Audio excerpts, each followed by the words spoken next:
Boom! We are off with another episode of Booze Your Daddy. I am Dr. Alan Snyder, but my guest on the show today will always call me Daddy. You know it, baby. What's up? I think that you're the second person that I've ever gotten to say that. You are my man.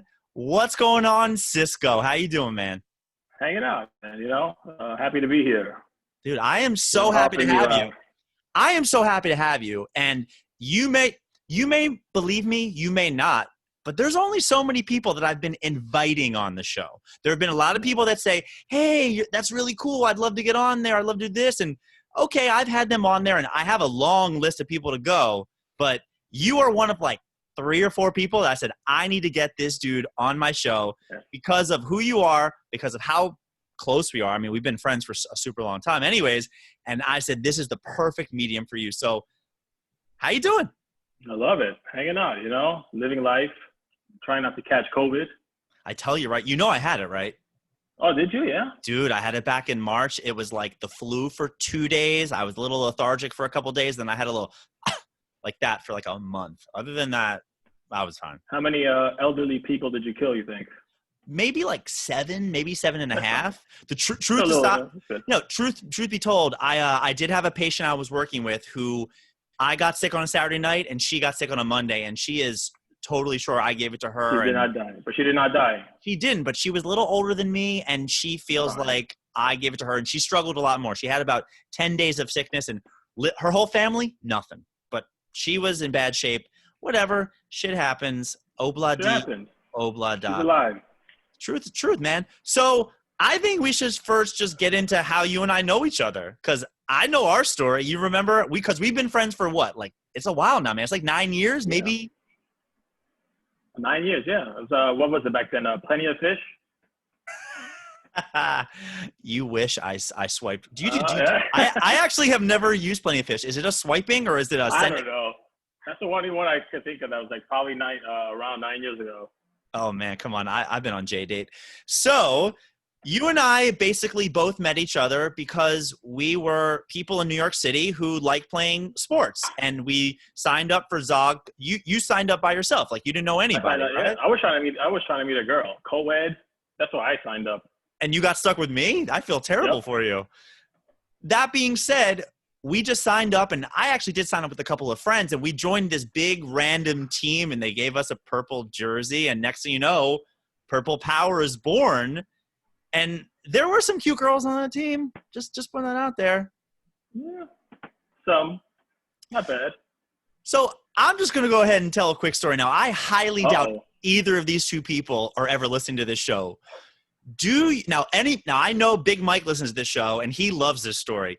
Do you remember the first emails that we got from that original Purple Power team from our captain? Let's not use a first name. We'll just call him V. Yeah, I believe so. I know where you're going with this. So V, we are all random. So to anybody who doesn't listen to this, we both live in New York City, and there's so many social leagues and sports and whatever. You just sign up as an individual and you get, 15, 20 people on a team. And it usually takes one person to go, hey, everybody, my name is so-and-so. Nice to meet you. And then people start responding, oh, I'm from here. And then you plan a happy hour, you get together, then you start playing the sport. And like Cisco said, sometimes you meet a girl, sometimes you meet guys. And I mean that as a friend way, because my best friends in the world right now are my college friends and people that I've met playing sports in New York City. I'll just put that right out there. I love it. So we are playing this softball team, and somebody on our team sends out this long email. It's, hey, everybody, my name's V. Just want to say hello. I think we should nominate a captain. Okay, I'll be captain. If everybody – he didn't miss a beat in this one email. It was like, we need to pick a charity. Okay, here's the charity we're going to do. And if everybody could send me who you are, your playing experience, and what position you play, that would be great so we can help formulate this team. And do you remember the first person to reply to it? Was it you? It was not me. I am not that douchey. But it was – I don't remember what happened yesterday. I'm sorry. That's okay. So the guy who responded, which I actually didn't put together the email, but it was another guy. We'll say his first name starts with the letter K. and he's a left-handed power hitter, and he had one of those old school AOL emails where it was big letter, little letter, big letter, little letter.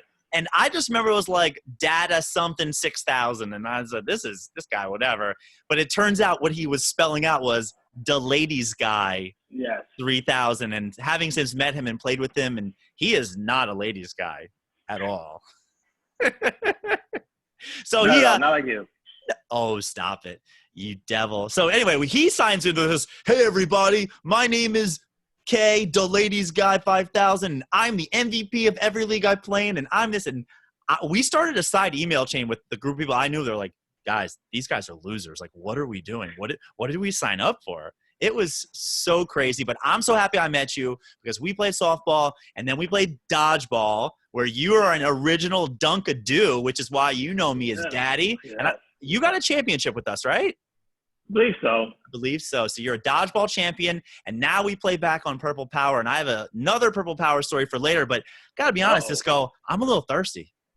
Yeah, so am I. You thirsty? Yeah, well, sweating already, yeah. Well, what are you drinking? What are you working with? I like IPAs, so I found this. It says Can O Bliss. Wait. Can O Bliss. Can O Bliss. What does that kind of sound like? Something else. Something. Okay. And I don't know. Where's it from? It's from, I don't know where the fuck it's from. Who gives a shit? 7.7%. 7.7 in a 12-ounce can? Dude, yeah, why not? That is for real, because I am drinking a KCBC, Kings County Brewers Collective, West Coast style double IPA called Too Fast, Too Furious.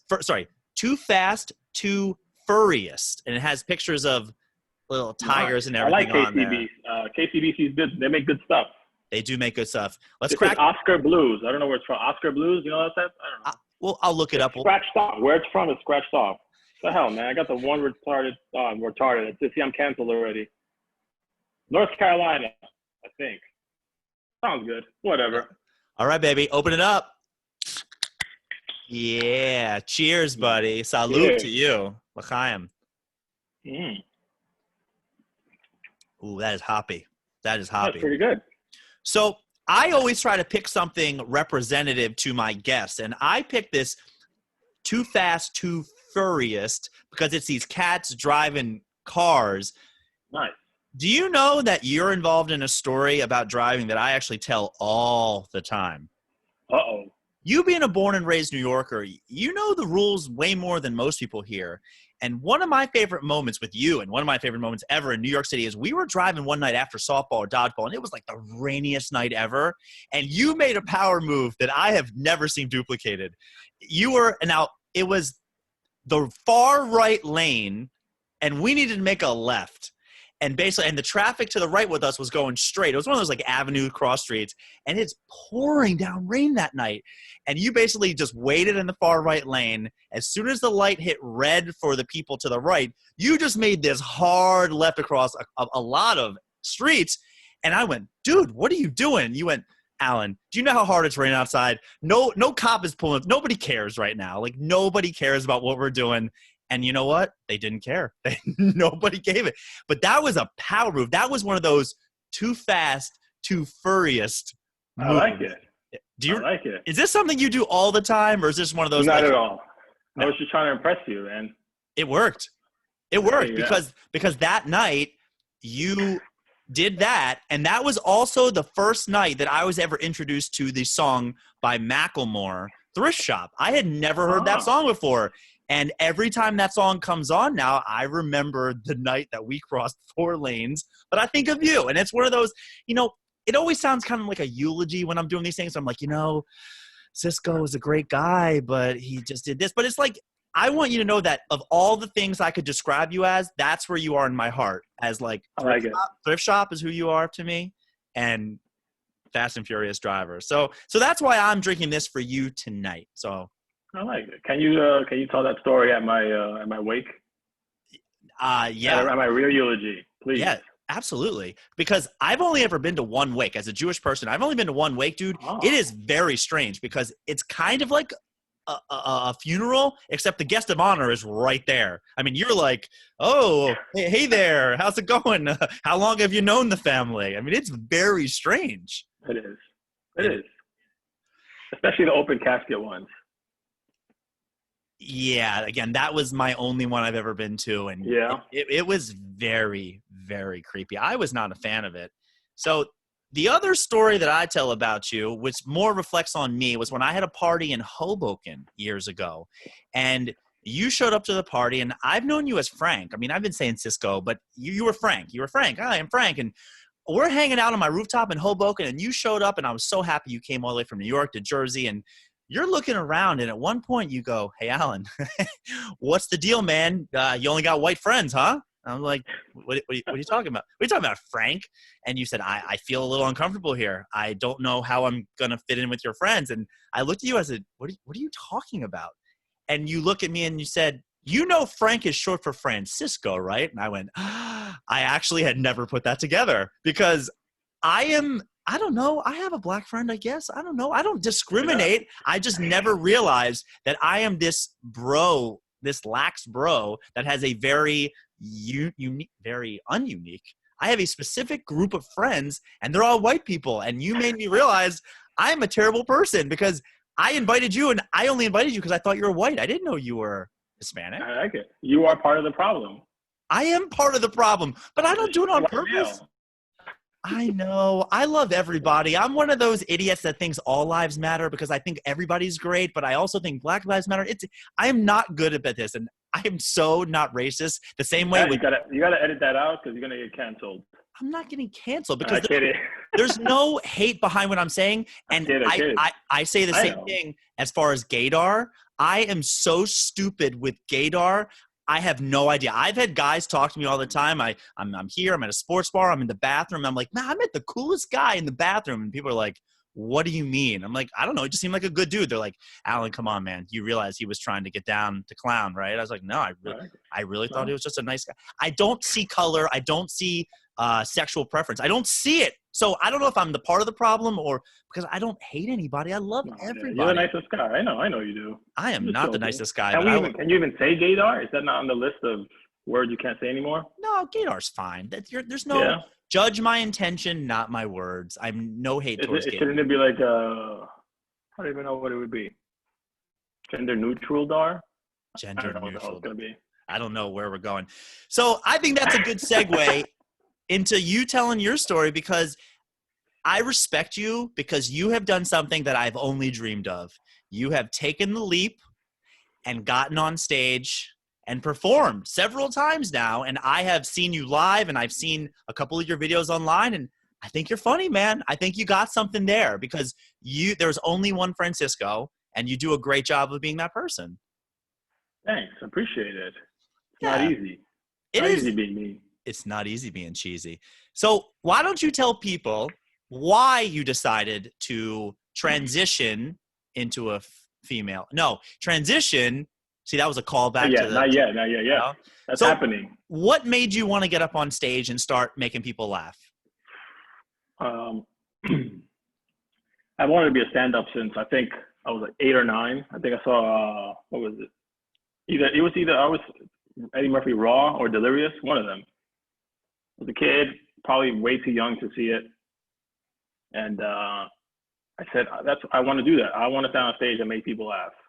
So then I think after seeing that, I just became the class clown. I transitioned to the class clown. So all throughout grade school, junior high, high school, I was that guy. I was the class clown. But I never had the balls to write my own stuff and get on stage. There was always like this dream. I'm going to do it by 25. I'm going to do it when I'm my 30th birthday. I'm going to go out on stage. And I never had the balls. And then one of my friends, she took this class and I went to see her perform. And that's what happens with me. I have to see a friend do something first. And then it like lights a fire on me. I'm like, oh, I want to try it too now. So seeing her on stage do it was like, I want to do this. And I finally did it.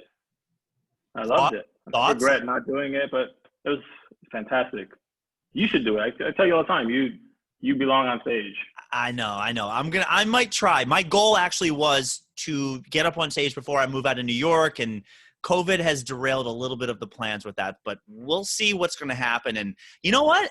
Maybe I found my voice, because getting up on stage and being a good comic, I respect the craft way too much. It takes days and hours and days and days and hours and hours. And I don't know if I have that time for it, as much as I practice my material with my patients, with my people. And then I tell stories like this. And I actually might be more of a storyteller than a comedian, which I'm okay with, because people said, I had never heard of The Moth. Do you know what The Moth is? It's like a storytelling night. It's a great podcast or whatever. But The Moth is like storytelling. Stand-up comedy is jokes. Podcasting for me feels like the happy medium, where you can tell your stories, be funny without being funny, constantly hitting punchlines. And I'm not anti. Again, my goal. Yeah, you're right. It might be my voice right now, but I will tell you, time-wise, it works out a whole lot better for me than going down and barking in the village and hoping to get 5 minutes on. I would be so livid if I ever went down that path and worked my butt off and waited all night and didn't get on stage. You know, that would hurt me a lot, because I feel like I put a lot of hard work. I am not a millennial. I work hard to get where I am. And if I worked hard and didn't even get the opportunity, it might bite me in the butt, which makes me think maybe stand-up comedy is not for me, which it's okay. It is. You just lost 2 millennial listeners. I don't know if we have 2 millennial listeners right now. No, that's okay. You know what? People are, if you don't, best line ever in a song. I don't know if you ever listened. I know you have what was the name of your beer again? Cannabis or? Cannabis, like cannabis. Like Cannabliss. Oops, Cannabliss. Cannabliss. So Cannabliss. And maybe this line in a song is a little relevant, but Ben, oh God, what's the other guy's name? Oh shit, I'm terrible. Anyway, it's not Ben Harper. No, it is Ben Harper. This white guy. It's not a white guy, it's a black guy. Oh, it's not? Oh, shit. So Ben Harper is, if you don't like my fire, then don't come around, because I'm going to burn one down. And that song changed my life, because you have to be a good person. Let's start with that. Yeah. But at that point, you are who you are. And if people don't like you, then that's fine. And Baskin-Robbins has 31 flavors, baby, and nobody likes them all. Believe me, they don't. You're right. I have gone in there and I've watched people order some of the worst flavors ever. And I'm like, oh, not getting the mint chocolate chip, you're making a bad decision with your life. But they do it. So that's totally okay. So I respect what you've done, and I love it. Now, it's going to transition a little bit more into later. And you said you listened to some episodes. There's going to be trivia at the end of this, and I didn't even tell you about it. I suck at my trivia. That's okay. So we'll hold off on that thought. I'll come back to it. I'll just edit this out. Doesn't matter. So 2 things I want to bring up. One, I am wearing a shirt for you. Have you seen on Netflix Money Heist yet? I have not. Okay. It's that Spanish. It is a Spanish show, which I have tried to get a couple of people into, and all my white friends think it's great. Because this show, Money Heist, the trailer is god-awful. So if you watch that and judge your shows, it's so bad. I actually waited 3 seasons because the trailer was so bad. And then during quarantine, I said, I might as well check it out. Not you. I have to do subtitles and dubbing. Now, dubbing has gotten a lot better. Because you remember back in, the 80s when they'd have those Japanese movies, like, I will fight your father tomorrow. And the mouths are moving and the words are not. Well, dubbing has gotten a lot better. Now, your Spanish is way better than mine. You might be able to watch it just in Spanish without subtitles, and you can enjoy it. But it's like a bank robbery heist thinking man. Did you ever see that movie Inside Man with Clive Owen? I think Jodie Foster was in it.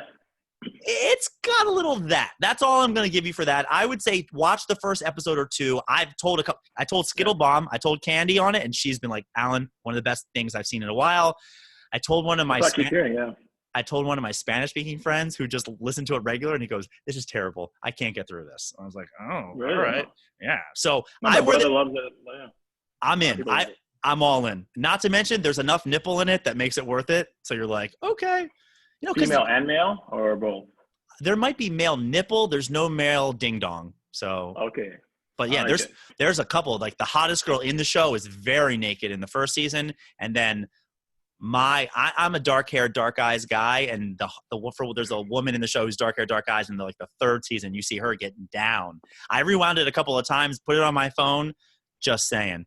So anyway, So there's enough of that because Europeans are so much more sexual than Americans. We're just so prude with all this stuff. All the American actors are like, I'm not getting naked. I'm not showing this. And the Europeans are like, what do you want to see? You want to see bush? You want to see butt? I got it all. I like it. Bush too? Maybe not. I don't know. So I wanted to tell you about this. And the other thing I wanted to come back to was Purple Power. I'm a physical therapist. I have patients. They come into me all the time, and we try to meet somewhere in the middle with each other of how we're doing and if you've ever had injuries. And they always say, have you ever had an operation? And I say, I've never had an operation, but I dislocated my shoulder a couple of years ago. And the craziest thing about this is my shoulder has actually felt very good until about 4 days ago. About 4 days ago, my left shoulder has been hurting. I mean, I reached for oh my God, my shoulder. Now, the way it happened, we play softball. I was on first base.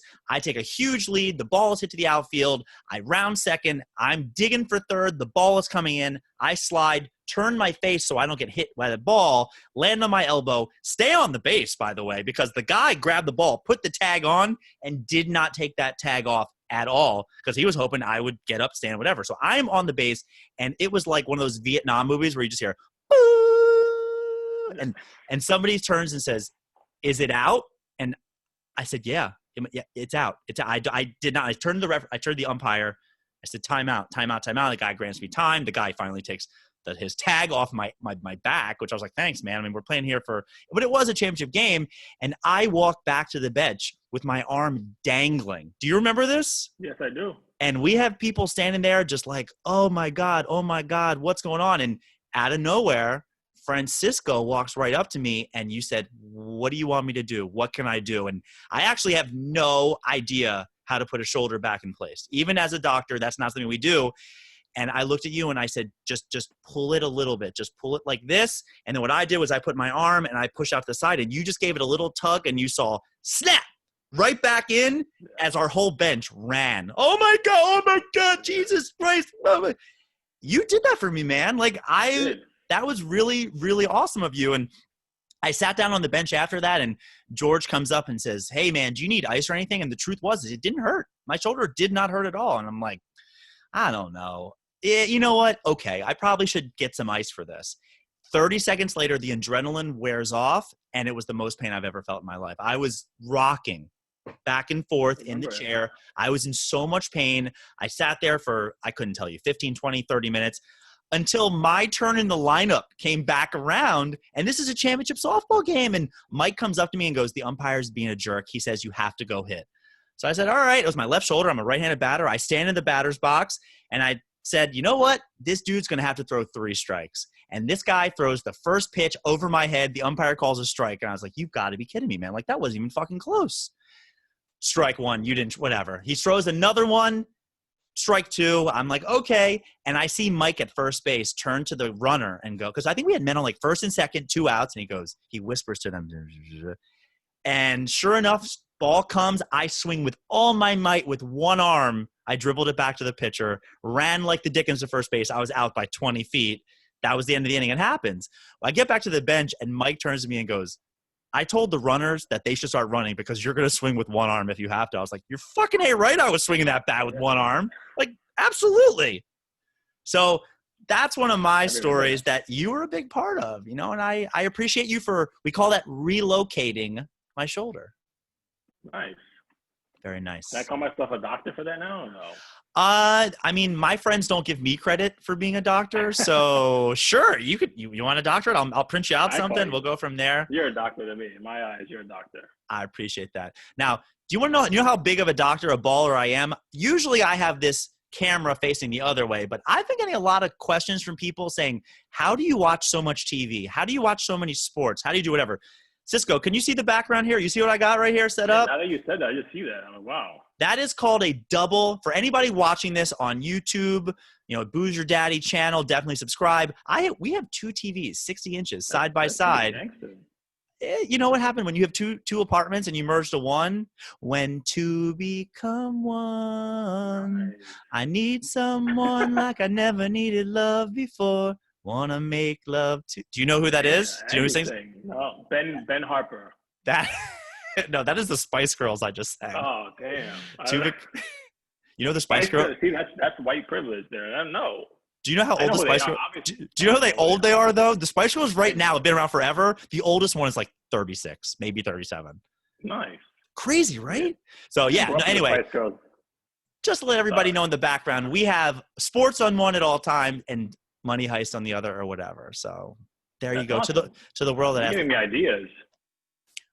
Okay, I'm talking about moving out of the city within the year. If I do have to go to New Jersey or wherever I'm going, I am putting 9 30-inch TVs on the wall. Like this is nothing. That's awesome. We call that a daddy house. Daddy house. Daddy house. So finishing up here, Cisco, I've heard a lot of your stand-up, and a lot of your stand-up, some of it at least, is based on the fact, kind of like I told you, you look like a white dude, bro. Like, you know that. You look white, but you grew up in East Spanish Harlem. And you don't get the love and respect that you should as a Dominican man, correct? Yes. Great. I am. I am going to be Dominican man. Wait, can I correct you real quick? Go ahead. Washington Heights. Two different areas. Oh, I'm so sorry. You know what it was? You worked in Spanish Harlem. Mm-hmm. Okay, mm-hmm. Okay. I apologize. A Dominican man who grew up in Washington Heights and you worked in Spanish Harlem. Little Dominican Republic. Yeah. Yeah. I don't know. I know there's a hierarchy, but again, I don't see color and gender and nationality. I think everybody is the greatest. I just love who I love, and it doesn't matter to me. I think that's a script. I think that's a white person's script. I don't see color. I just see. Is it? You know what the white person's script? I think I'm into it. No, the white person's script is I have a black friend. What are you talking about? Do you know how long I thought my black friend was black and then I found out he was Dominican? I'm terrible. I don't know. It's cool. It's cool. It's New York City, man. We're all one color. I believe that very much. So today on trivia on Booze Your Daddy, man, I am going to be testing how Dominican you actually are, because that's the basis of your comedy bit, is growing up Dominican but looking white and not able to get a cab. Your friends can't get a cab, but you can. So I have 5 basic questions for you, and this is going to prove how Dominican you actually are. I wish I had your lighting. All right, let's go. Let's do it, man. Dude, your facial expressions are so good. All right. I'm ready. Question number 1. What is the traditional music of the DR? So something that you would typically dance to. Merengue. Merengue is 100% correct. Ding, ding, ding, ding, ding, ding, ding, ding, ding. I love it. You're being super cocky, but you know the questions get harder, right? I'm going to try. I'm going to try my best. There you go. Question number 2. What is the capital city of the DR? Santo Domingo. Santo Domingo is correct, papi. There you go. 2 for 2. Maybe you actually are Dominican. It hasn't been back this whole time. I just look like the problem. I told you. That's it. I look like the problem. Question number 3. What is the currency of the DR? Pesos.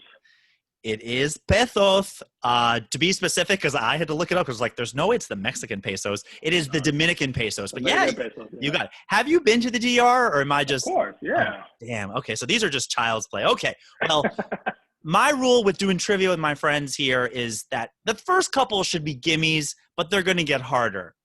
Uh-oh. Question number 4. What country ruled the DR from 1697 to 1809? What country ruled? Why are you trying to get me with that, man? I'm trying to own you is what I'm trying to do. I'm trying to rule you right now. I want to say Spain, but then I want to say France. There's a whole bunch of – they've been conquered so many times. Let's see. Let's go with white people, France. France is correct. You know what I was thinking? I didn't get a chance to look it up, but I was guessing that maybe the flag had something to do with it, because the flag is the same colors as the French flag, pretty much, right? Yeah. So, wow, let's go with the white people conquering. Francisco, no pressure here, but you are 4 for 4, my friend. And as far as to my knowledge, I don't think anybody, not me, not my co-host, no guest has ever gone 5 for 5. Uh-oh. Name the Dominican designer who rose to fame for being Jackie O's couturier? What in the world? I think Not even I actually don't really know what couturier means as much as I think it's like the person who dressed her or something or designed the clothes for her. So at this point, you just have to name a Dominican. Was it a dude or a female? Do you need help? Like, are you phoning a I friend have right no now? idea. Okay. Yeah. So I will tell you that it is a dude. Now, for me, being a guy from Baltimore, like, I know every person that's ever Baltimore'd ever. So I thought this might be like oh my God, yeah, like this person is so famous. So it's a guy. I'll give you that. Manny Ramirez.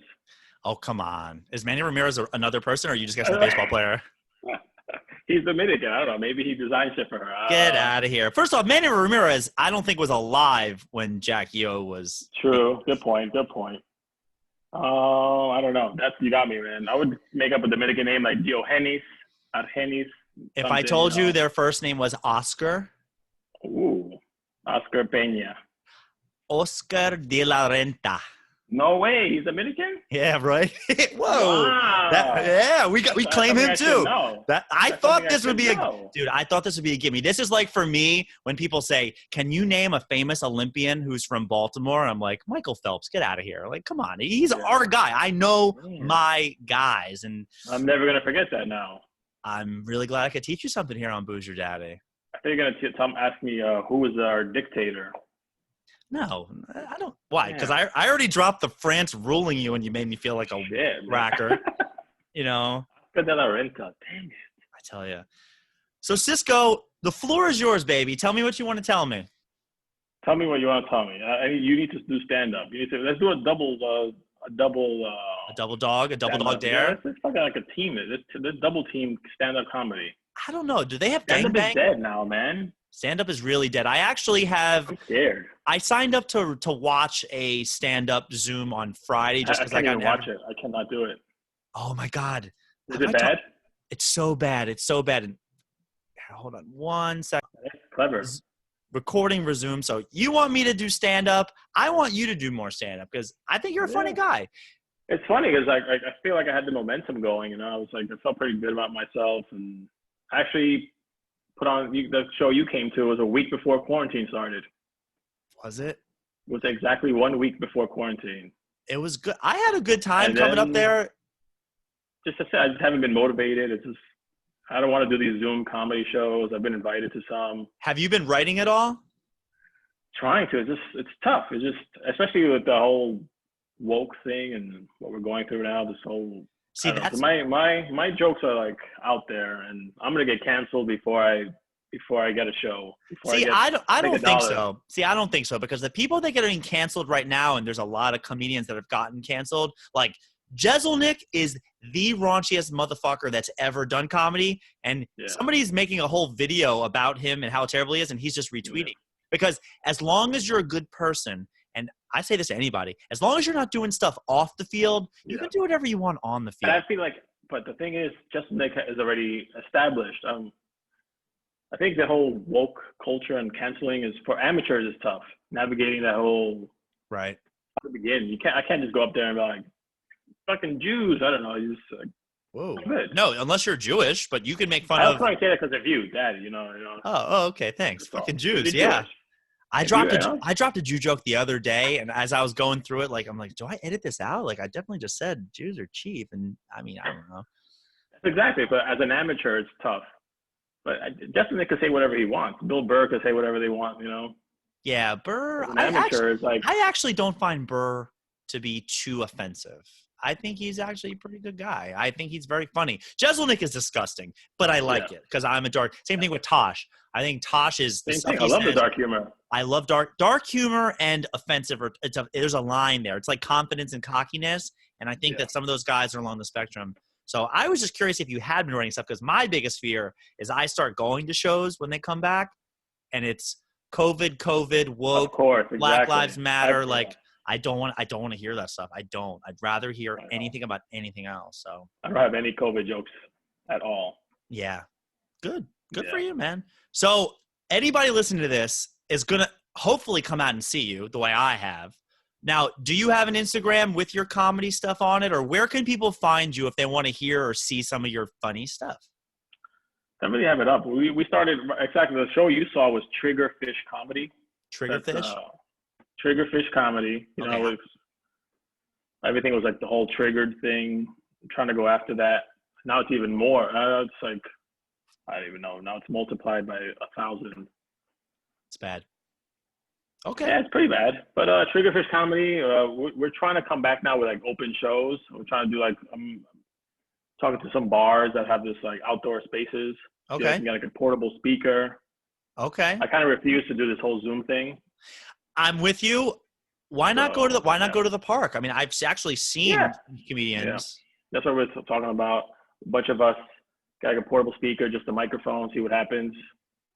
What's the hold up? What's holding you back? I got a microphone. We're doing I got a microphone. When's it happening?